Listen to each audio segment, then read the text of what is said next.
better. So in the previous video, we established how important the Bible is.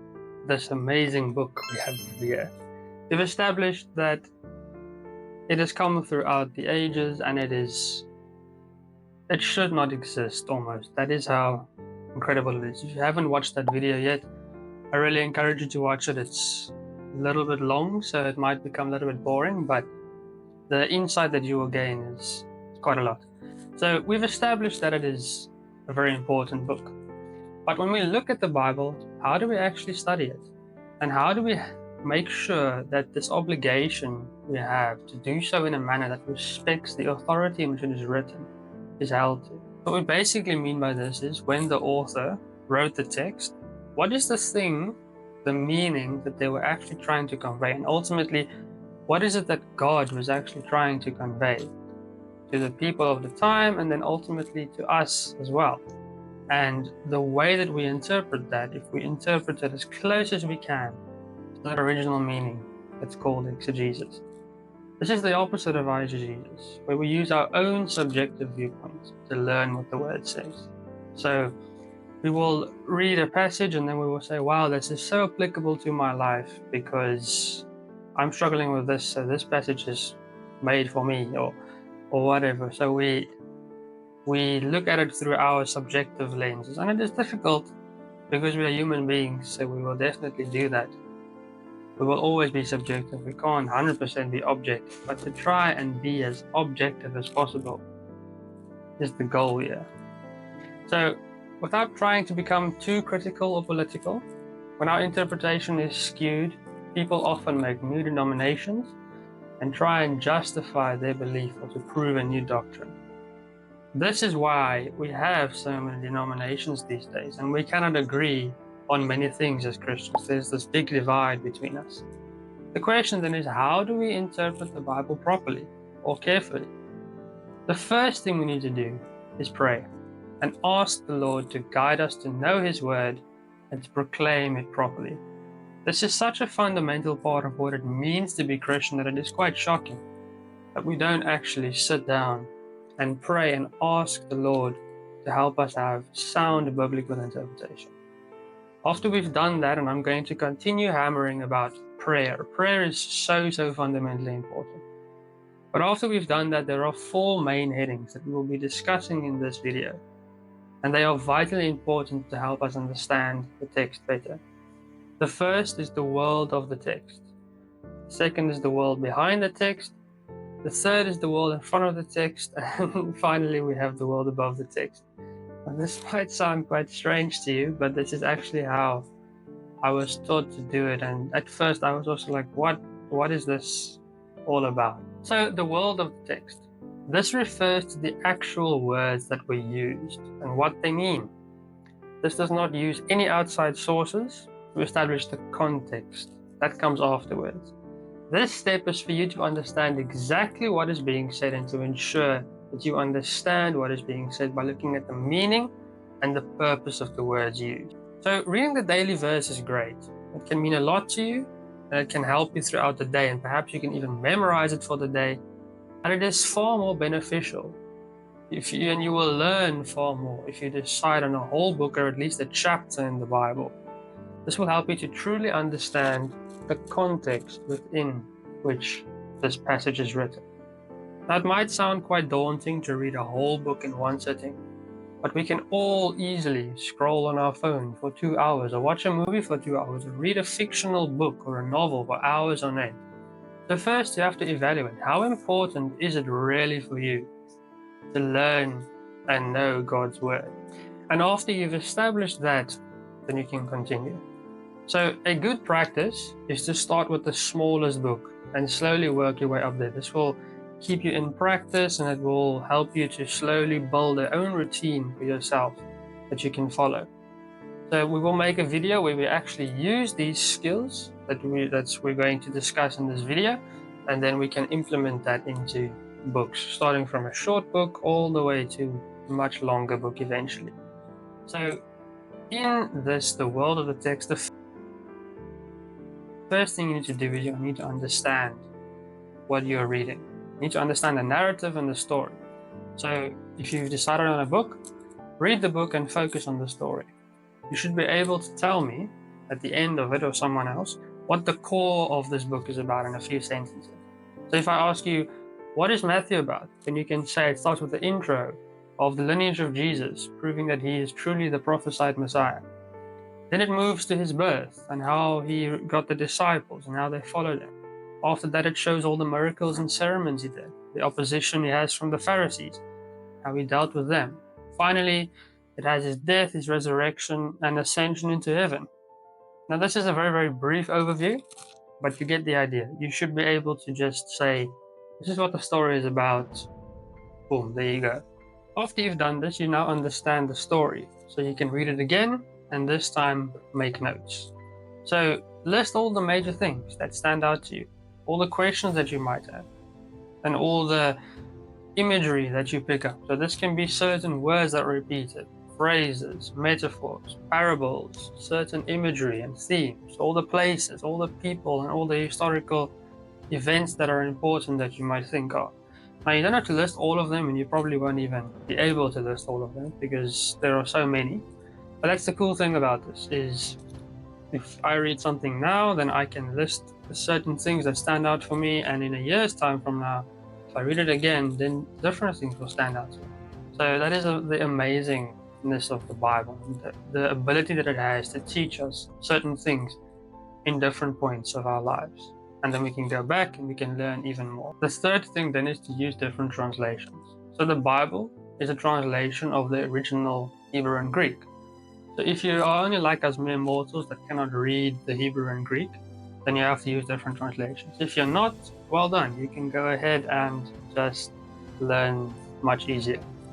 But if you're not like that, then you should use different translations to help you to be able to understand it better.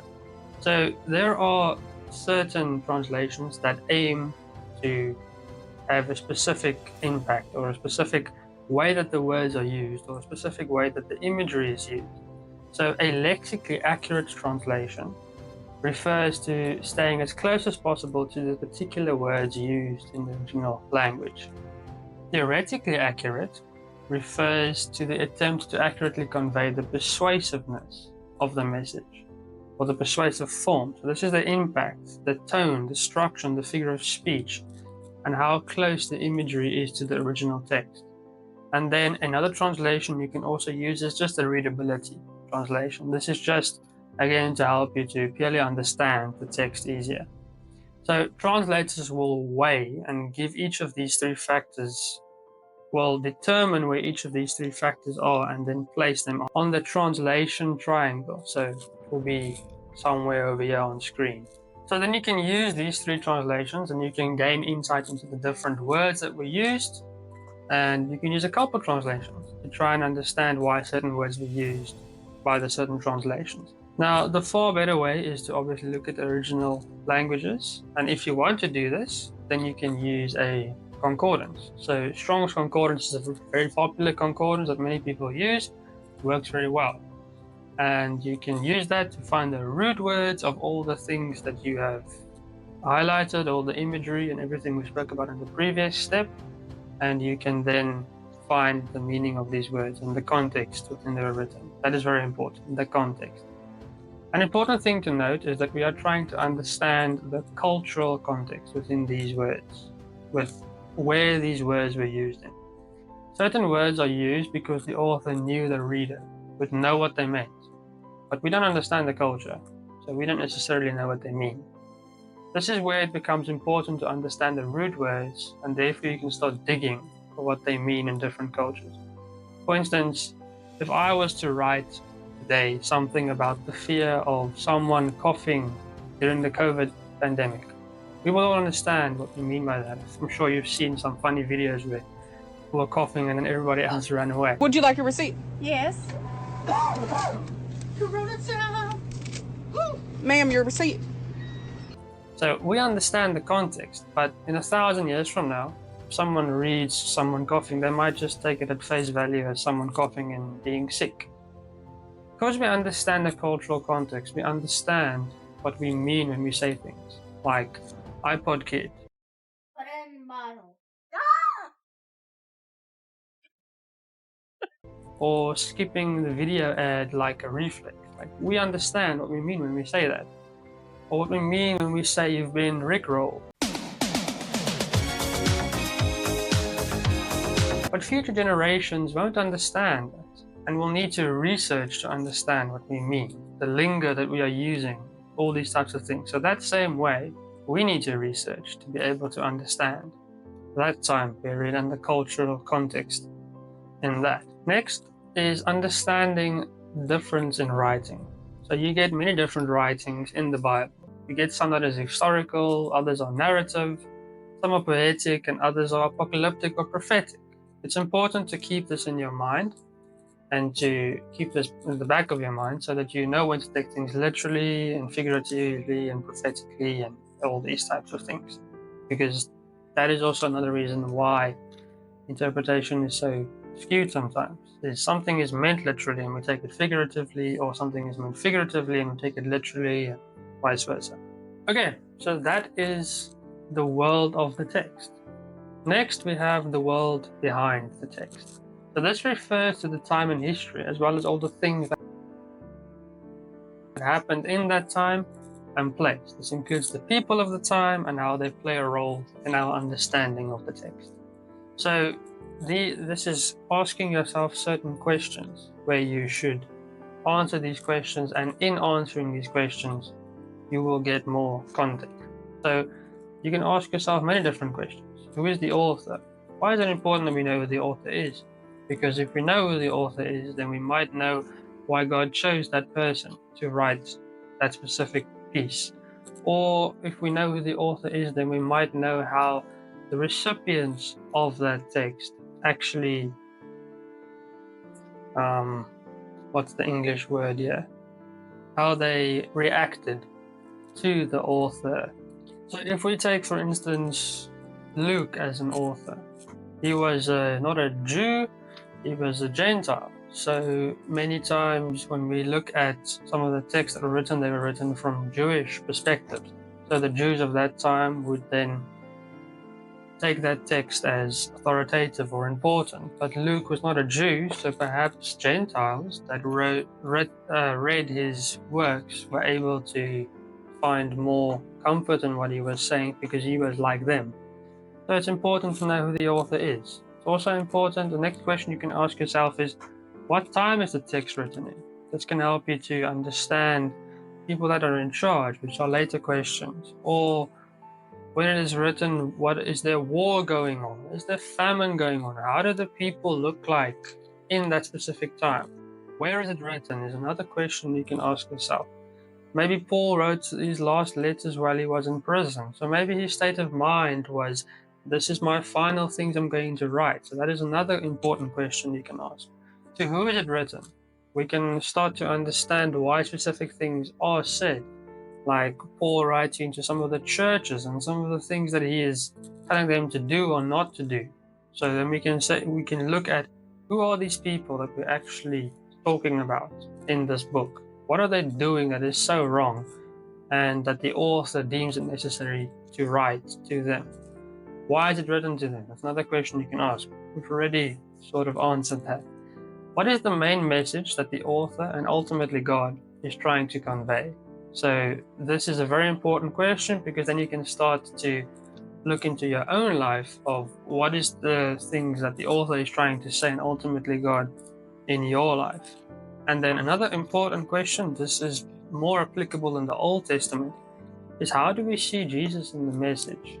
Because Jesus is most of the time, almost always, in the message. And it is many times through prophetic literature, but also other times we can definitely see Jesus. And then finally, was the message received successfully? Not in the literal sense of the letter was received or it was burnt while it came to the people, in a literal sense, or in a not literal sense of did they receive the message and were they able to apply it into their lives? This is an important question, because then we can say, okay, some people received the message and they applied this message that they received into their lives. How did their life look afterwards? Did it improve? Yes, it improved. Okay, awesome. Then we can do that to our lives as well, and we should expect improvement as well. or they received a message that did not apply it into their lives and their life became even worse. Okay, maybe we should apply the things that they did not apply to make our life better.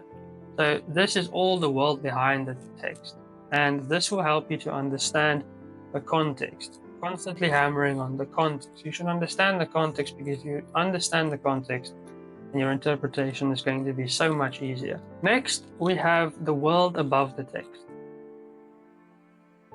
So this is who is in charge, in the sense of who is in charge of the country wherein it is written, or the nation, or are the Romans still in charge, or who are the main people that are in charge. I don't really know how to say this anywhere else. Who's in charge? Next is, what is the political, social, economic, cultural, and religious structures of the time and the people? This can then help us to understand certain actions that the people of the times were taking. So if the political structure is that men are only allowed to do this and women are only allowed to do this, and then all of a sudden a man does this in the Bible or whatever, then there is this big thing happening, and for our eyes it might be, okay, this is normal in today's society, but in that society it was not normal, and that is why it had such a big impact. So perhaps that is something we can look at. Why are the people behaving the way they are behaving? So what are the influences that are making these people behave the way they are behaving, and why is God then wanting them not to behave that way? So if we take the Old Testament, for example, let's say the Exodus out of Egypt, the people were behaving a certain way and they were struggling to follow God. Why? Perhaps it is because they were surrounded for so many years by the Egyptians and the Egyptian customs that they adopted, and eventually it became part of their life, sort of. So it was difficult for them to not behave in that way. The final question is, who are the main members of the text and how do they fit in? So this will help you even more to just establish the context, but we are more looking at the people that are in charge. So who was Pharaoh, or who was Pontius Pilate, and all these types of people. And that can help us again to establish the context. Now, I might be sounding like a broken record at this stage with context. That is the best way for us to understand what is being conveyed and what is trying to be conveyed. And then finally, we have the world in front of the text. So this is this thing that we have been reading, this text, this story, this chapter or this book or whatever it is. How does this fit into the larger story? So in history, how does it fit in? Or in the redemption plan for humanity, God's redemption plan for humanity, how does it fit in? How does it fit into the history of the Israelites or the Jews that are being converted or humanity that is being saved? How is it part of the bigger ultimate story? So once you've done that, what now?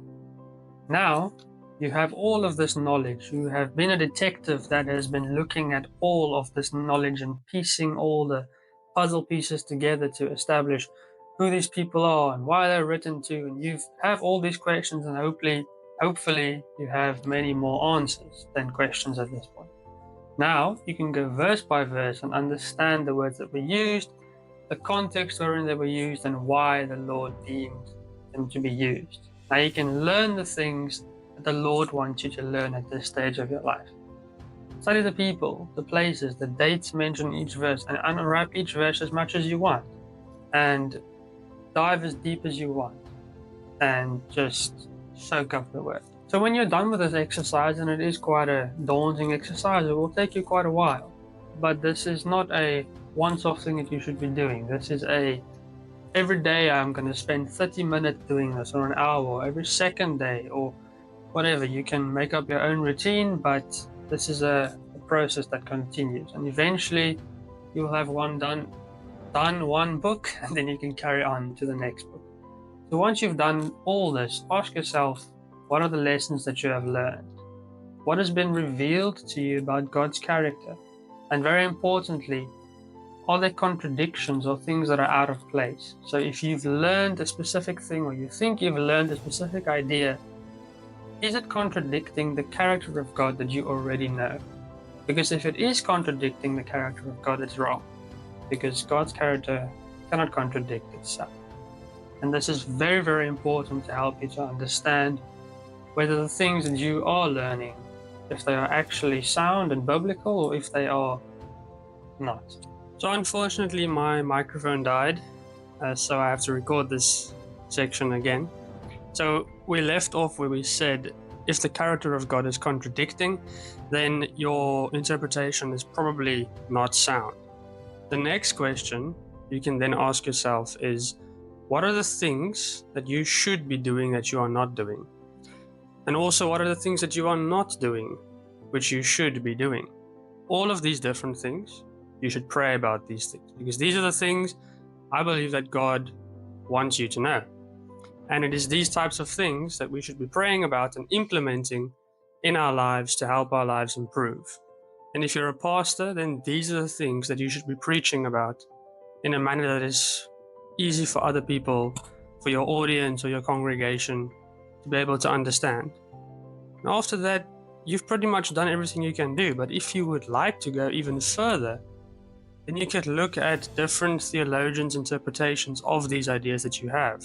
So compare their understanding to your understanding. If there are disagreements, it doesn't necessarily mean that you are wrong, but it also doesn't necessarily mean that you are right. Perhaps there are certain things that you missed, certain things that you interpreted in a literal sense when you should have interpreted it in a figurative sense, or vice versa. But sometimes you are also not wrong. Regardless of whether you are right or wrong, you should still be praying about this, and you should still be asking the Lord to help you to truly understand and to truly just have biblical sound interpretation. So that is the whole exercise. Like I said previously, it is quite daunting and it is quite long. But I believe that if you do all of these things, then you will grow much more in your faith, because the way that you interpret the Bible will be far more holistic. It will be far more encompassing and hopefully far more true as well.